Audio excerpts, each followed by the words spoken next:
ମେଘମାଳାରେ ଶୀଘ୍ର ଆଗମନ କରିବାକୁ ଯାଉଥିବା ପ୍ରଭୁ ଯୀଶୁଖ୍ରୀଷ୍ଟଙ୍କ ପବିତ୍ର ଓ ବହୁମୂଲ୍ୟ ନାମରେ ନିର୍ମଳକରା ୟୁଟ୍ୟୁବ୍ ଚ୍ୟାନେଲରେ ଆପଣ ସମସ୍ତଙ୍କୁ ସ୍ୱାଗତ କରେ। ପ୍ରତିଦିନ ପ୍ରତି ପ୍ରଭାତ ଆମମାନେ ନିର୍ମଳକରା ୟୁଟ୍ୟୁବ୍ ଚ୍ୟାନେଲ ମାଧ୍ୟମରେ ନୂଆ ନୂଆ ପ୍ରସଙ୍ଗରେ ପ୍ରଭୁଙ୍କର ବାକ୍ୟ ଶୁଣିବାର ଅପୂର୍ବ ସୁଯୋଗ ଆମେ ପାଉଛୁ। ପରମେଶ୍ୱର ପ୍ରତି ପ୍ରଭାତରେ ତାଙ୍କର ପବିତ୍ର ବାକ୍ୟ ମାଧ୍ୟମରେ ସେ ଆମମାନଙ୍କ ସହିତ କଥାବାର୍ତ୍ତା ହେଉଛନ୍ତି। ସେଥିପାଇଁ ସ୍ୱର୍ଗର ପରମେଶ୍ୱରଙ୍କୁ ହୃଦୟ ସହିତ ଧନ୍ୟବାଦ ଦିଏ। ତାହା ସହିତ ଆପଣ ସମସ୍ତଙ୍କୁ ମଧ୍ୟ ହୃଦୟ ସହିତ ଧନ୍ୟବାଦ ଦିଏ, କାରଣ ଆପଣମାନେ ନିୟମିତ ଏହି ଚ୍ୟାନେଲ ଦ୍ୱାରା ପ୍ରସାରିତ ହେଉଥିବା କାର୍ଯ୍ୟକ୍ରମ ଗୁଡ଼ିକକୁ ଦେଖୁଛନ୍ତି। କେବଳ ଦେଖୁଛନ୍ତି ତାହା ନୁହେଁ, ଲାଇକ୍ ସେୟାର କମେଣ୍ଟସ୍ ଗୁଡ଼ିକ ଦ୍ୱାରା ଆପଣମାନେ ଆମମାନଙ୍କୁ ଅତ୍ୟଧିକ ପରିମାଣରେ ଉତ୍ସାହିତ କରୁଛନ୍ତି। ପ୍ରଭୁ ଆପଣ ସମସ୍ତଙ୍କୁ ପ୍ରଚୁର ଭାବେ ଆଶୀର୍ବାଦ କରନ୍ତୁ। ଆସନ୍ତୁ ଆଜିର ପ୍ରସଙ୍ଗ ନିକଟକୁ ଯିବା। ଆଜିର ପ୍ରସଙ୍ଗଟି ଏହି ପ୍ରକାର ଅଟେ, ଶବକୁ ଜାଳିବା ନା କବର ଦେବା ଉଚିତ। ଶବକୁ ଜାଳିବା ନା କବର ଦେବା ଉଚିତ, ସେହି ବିଷୟରେ ଆମେ ଅଳ୍ପ ସମୟ ଧରି ଆମେ କଥାବାର୍ତ୍ତା ହେବା। ଅନେକ ଭାଇ ଭଉଣୀମାନଙ୍କର ଏସବୁ ପ୍ରଶ୍ନ ଗୁଡ଼ିକ ଥାଏ। ସେମାନେ ପ୍ରଶ୍ନ ଗୁଡ଼ିକ ପଚାରନ୍ତି, ପ୍ରଭୁ ଯେ ଆଜ୍ଞା ଅନେକ ଜଣ ଅଛନ୍ତି ସେମାନେ ଶବକୁ ଜାଳି ଦିଅନ୍ତି, ଆଉ ଅନେକ ଜଣ ସେମାନେ ଶବକୁ ପୋତନ୍ତି। ହେଲେ ଶବକୁ ଆକ୍ଚୁଆଲି ଜଣେ ବ୍ୟକ୍ତି ମୃତ୍ୟୁବରଣ କଲା ପରେ ତାଙ୍କର ସେ ମୃତ ଶରୀରକୁ ଜାଳି ଦେବା ଉଚିତ ନା କବର ଦେବା ଉଚିତ। ମାତ୍ର ଆମେ ବାଇବଲରେ ଦେଖୁଛୁ ଆମମାନଙ୍କ ପରମେଶ୍ୱର ସେ ଆମମାନଙ୍କୁ ଗୋଟିଏ ଶବକୁ କବର ଦେବା ବିଷୟରେ ସେ ଆମମାନଙ୍କୁ କହିଅଛନ୍ତି। ଜଣେ ବ୍ୟକ୍ତି ଯଦି ମରିଯାଉଛନ୍ତି ତାହେଲେ ସେହି ବ୍ୟକ୍ତିକୁ କବର ଦେବା ପାଇଁ ବାଇବଲ ଆମମାନଙ୍କୁ କହେ।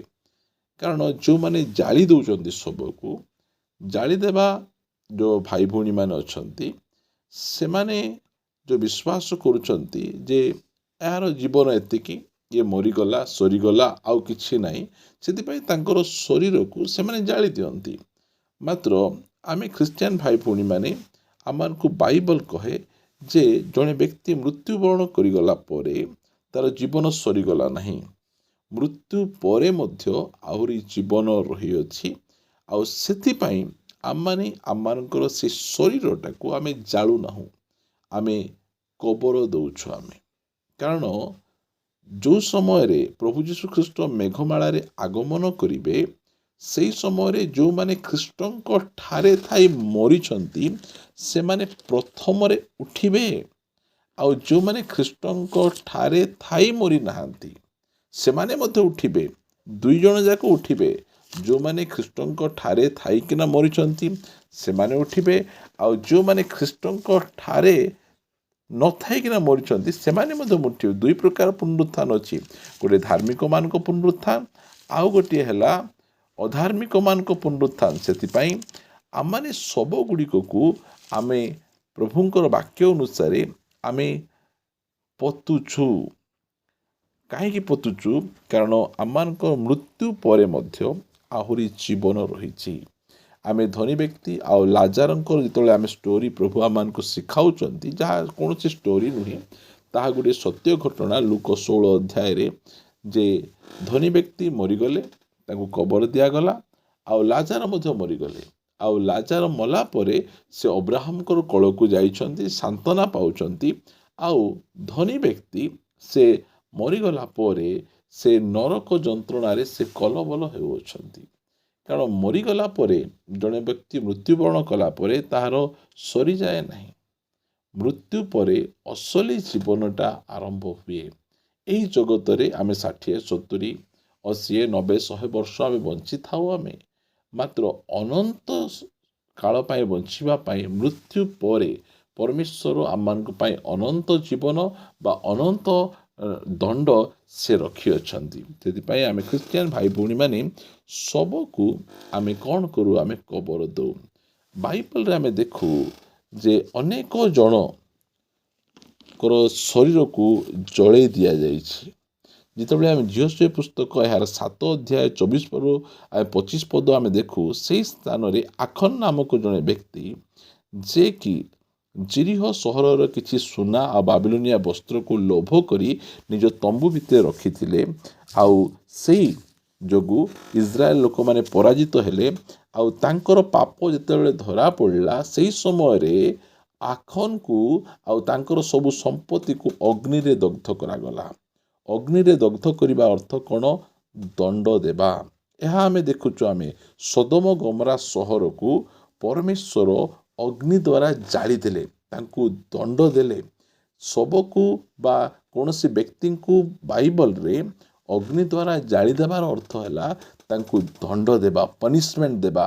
ଆମେ ଯେତେବେଳେ ଗଣନା ପୁସ୍ତକ ଦେଖୁଛୁ 16 ଅଧ୍ୟାୟର 35 ପଦରେ କରହର ସନ୍ତାନମାନଙ୍କୁ ମଧ୍ୟ ଅଗ୍ନି ଗ୍ରାସ କଲା। ସେମାନେ ଯେଉଁ ଯାଜକ କାମ କରିବା କଥା ନୁହେଁ, ସେମାନେ ସେ ଯାଜକ କାମ କରି ଧୂପ ଜଳାଉଥିଲେ, ଆଉ ସ୍ୱର୍ଗରୁ ଅଗ୍ନି ପଡ଼ି ସେମାନେ ଜଳିଗଲେ, କାରଣ ସେମାନଙ୍କୁ ଦଣ୍ଡ ମିଳିଲା। ଆମେ ଦେଖୁଛୁ ଯେ ହାରଣଙ୍କର 2ଟା ପୁତ୍ର ନାଦବ ଆଉ ଅବିହୁ, ସେମାନେ ମଧ୍ୟ ଇତର ଅଗ୍ନି ଯେତେବେଳେ ଜଳାଉଥିଲେ, ଯେଉଁ ଇତର ଅଗ୍ନିଙ୍କ ବିଷୟରେ ପରମେଶ୍ୱର ମନା କରିଛନ୍ତି ତାହା ଜଳେଇବ ନାହିଁ, ସେମାନେ ଯେତେବେଳେ ତାହା ଜଳାଉଥିଲେ ସେହି ସମୟରେ ସେମାନଙ୍କର ଉପରେ ଅଗ୍ନି ଆସିଲା ଆଉ ସେମାନେ ସେହି ସ୍ଥାନରେ ମରିଗଲେ। ଅଗ୍ନି କ'ଣ ଅଟେ? ଦଣ୍ଡ, ପରମେଶ୍ୱରଙ୍କର ଦଣ୍ଡ ଅଗ୍ନି ଅଟେ। ସେଥି ନିମନ୍ତେ ଆମେ ଖ୍ରୀଷ୍ଟିଆନ ଭାଇ ଭଉଣୀମାନେ ଆମେ ଶବକୁ ଆମେ କବରରେ ଆମେ ରଖୁ। ଆମେ ପ୍ରିୟମାନେ ଯଦି ଆମେ ପଢ଼ିବା ଲେବି ପୁସ୍ତକ ଏହାର 21 ଅଧ୍ୟାୟର 9 ପଦରେ, ଆଉ କୌଣସି ଯାଜକର କନ୍ୟା ଯଦି ବ୍ୟଭିଚାର କ୍ରିୟା ଦ୍ୱାରା ଆପଣାକୁ ଅପବିତ୍ର କରେ, ତେବେ ସେ ଆପଣା ପିତାକୁ ଅପବିତ୍ର କରେ, ସେ ଅଗ୍ନିରେ ପୋଡ଼ାଯିବ। ଅଗ୍ନି ମାନେ କ'ଣ? ଦଣ୍ଡ। ଜଣେ ବ୍ୟକ୍ତି ଯେଉଁ ସମୟରେ ଭୁଲ କାମ କରୁଛି ସେହି ସମୟରେ ତାକୁ ଦଣ୍ଡ ଦେବା ନିମନ୍ତେ ବାଇବଲରେ ଏ ଅଗ୍ନି ଗୁଡ଼ିକ ବିଷୟରେ ଲେଖାଯାଉଛି। ଯଦି ଆମେ ପଢ଼ିବା ଲେବି ପୁସ୍ତକ 20 ଅଧ୍ୟାୟର 14 ପଦରେ, ଆଉ କେହି ଯଦି କୌଣସି ସ୍ତ୍ରୀକୁ ଓ ତାହାର ମାତାକୁ ଗ୍ରହଣ କରେ, ତେବେ ତାହାର ଦୁଷ୍ଟତା ଅଟେ, ତାହା ଦୁଷ୍ଟତା ଅଟେ। ତୁମ୍ଭମାନଙ୍କ ମଧ୍ୟରେ ଯେପରି ଏପରି ଦୁଷ୍ଟତା ନ ହୁଏ, ଏଥିପାଇଁ ସେ ଓ ସେମାନେ ଉଭୟ ଅଗ୍ନିରେ ଦଗ୍ଧ ହେବେ। ପ୍ରିୟମାନେ, ଅଗ୍ନି ବିଚାର, ଅଗ୍ନି ଦଣ୍ଡର ପ୍ରତୀକ ଅଟେ। ଆଉ ଯେଉଁମାନେ ବାଇବଲରେ ପରମେଶ୍ୱରଙ୍କ ବିରୁଦ୍ଧରେ ପାପ କରିଛନ୍ତି, ଦୁଷ୍ଟତା କରିଛନ୍ତି, ଏହି ପ୍ରକାର ଲୋକମାନଙ୍କର ବିଚାର ସ୍ୱରୂପେ ସ୍ୱର୍ଗରୁ ଅଗ୍ନି ଆସି ସେମାନଙ୍କୁ ଗ୍ରାସ କଲା। ମନୁଷ୍ୟମାନେ ଅଗ୍ନିରେ ସେମାନଙ୍କୁ ଦଗ୍ଧ କଲେ। ସେଥିପାଇଁ ପରମେଶ୍ୱର ଆମ ସମସ୍ତଙ୍କୁ ସେ ଏହି ଆଜ୍ଞା ଦେଇଛନ୍ତି, ଜଣେ ବ୍ୟକ୍ତି ଯେଉଁ ସମୟରେ ମୃତ୍ୟୁବରଣ କରେ ତାହାକୁ ତୁମେ କବରରେ ରଖିବ, କାରଣ ତାହାର ବିଚାର ଅଛି। ସେ ପୁନର୍ବାର ଉଠିବ, ତାକୁ ବିଚାର କରି ଅନନ୍ତ ସ୍ୱର୍ଗ, ନହେଲେ ତାକୁ ବିଚାର କରି ଅନନ୍ତ ନର୍କକୁ ନିଆଯିବ। ସେଥିପାଇଁ ବାଇବଲ ଆମମାନଙ୍କୁ କହେ ଯେ ମୃତ୍ୟୁ ପରେ ମଧ୍ୟ ଜୀବନ ରହିଅଛି, କାରଣ ଆମମାନଙ୍କ ପ୍ରଭୁ ଯୀଶୁଖ୍ରୀଷ୍ଟ ସେ ମୃତ୍ୟୁ ଭୋଗ କଲେ ଆଉ ମୃତ୍ୟୁକୁ ପରାଜୟ କରି ସେ ଉଠି ଅଛନ୍ତି। ଆଉ ସେ ଆମମାନଙ୍କୁ କହୁଛନ୍ତି ମୃତ୍ୟୁ ଏହା ସମାପ୍ତ ନୁହେଁ, ମୃତ୍ୟୁ ପରେ ମଧ୍ୟ ଜୀବନ ଅଛି, ସ୍ୱର୍ଗ ଅଛି, ନର୍କ ଅଛି। ସେଥିପାଇଁ ଆମେ ପ୍ରଭୁଙ୍କ ଲୋକମାନେ ଏହି ସତ୍ୟତାକୁ ଆମେ ଜାଣିଛୁ, ଆଉ ବାଇବଲର ପରମେଶ୍ୱର ଏହି ସତ୍ୟତା ଆମ ନିକଟରେ ପ୍ରକାଶ କରିଥିବାରୁ ଆମେ ଖ୍ରୀଷ୍ଟିଆନ ଭାଇ ଭଉଣୀମାନେ ଆମେ ଯେଉଁ କୌଣସି ବ୍ୟକ୍ତି ଯେତେବେଳେ ମୃତ୍ୟୁବରଣ କରନ୍ତି ତାହାକୁ ଆମମାନେ ଆନନ୍ଦର ଉଲ୍ଲାସର ସହିତ ପ୍ରଭୁଙ୍କ ବାକ୍ୟ ଅନୁସାରେ ସେ ପ୍ରକାର ବ୍ୟକ୍ତିଙ୍କୁ ନେଇ ଆମେ କବର ଦେଉ, କାରଣ ଆମେ ଜାଣିଛୁ ସେହି ବ୍ୟକ୍ତି ପୁନରୁତ୍ଥାନ ସମୟରେ ପୁନର୍ବାର ସେ ଉଠିବ। ଏହି ଆଶା ଓ ଏହି ଭରସା ପ୍ରଭୁ ଆମମାନଙ୍କୁ ଦେଇଛନ୍ତି। ସେଥିପାଇଁ ପାଉଲ କହନ୍ତି ଯେ ମହାନିଦ୍ରା ପ୍ରାପ୍ତ ଲୋକମାନଙ୍କ ବିଷୟରେ ତୁମେମାନେ ଅଜ୍ଞ ରୁହ, ଏହା ଆମମାନଙ୍କ ଇଚ୍ଛା ନୁହେଁ। ଏଥିପାଇଁ ସେ କହିଛନ୍ତି ଯେ ଯୀଶୁଖ୍ରୀଷ୍ଟ ମୃତ୍ୟୁବରଣ କରି ଉଠିଛନ୍ତି, ତାହେଲେ ଯେଉଁମାନେ ଖ୍ରୀଷ୍ଟଙ୍କ ଠାରେ ଥାଇ ମରିଛନ୍ତି ସେମାନେ ମଧ୍ୟ ପୁନରୁତ୍ଥିତ ହେବେ।